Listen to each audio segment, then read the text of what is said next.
doctors said that this isn't a cure, but how would you quantify the hope that you might offer to some paraplegics that they might someday walk on their own again? Well, I think, I guess it depends on how you define a cure. I think most often a cure is associated with regenerating the neurons that have been lost.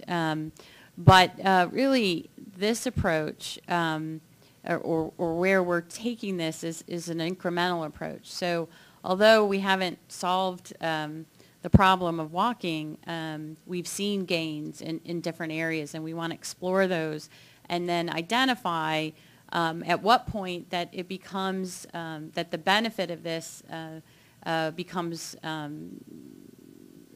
to a point where a person would want it in their life. So if you could imagine that you had this intervention, but it wasn't going to result in walking, but if you were stronger and your health was better, you could stand for some minutes at a day, does that reach a threshold of wanting to have something like this implanted? So I'm not sure if that answers your question, but. Rob Summers here. In my mind, this is not only giving people in wheelchairs such as myself a better quality of life, more confidence to get out and about in the world and live our lives as we should, and be out in the public and have a normal life, as well as the hope that with the continued efforts from around the world in this field, that I absolutely believe that it will happen, and I will be walking again, and to provide that hope for others. I won't put a timeline on it because I don't know everything that goes into it, but I definitely see in the future that in terms of the cure you're talking about of walking again, I see it as a major possibility.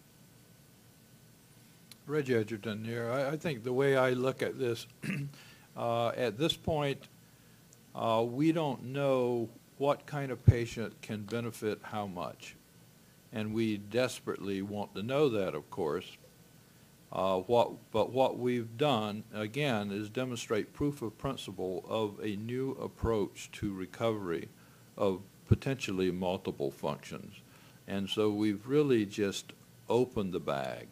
And we've got to really aggressively pursue the technology that will enable us to take advantage of the physiological concepts that we've exposed and learn more about the physiology and the mechanism. So we can't do a whole lot of prediction here, except primarily the hope is that we've got enough, we've got something to build a lot of hope on. Jonathan Hodes, the hope is alive.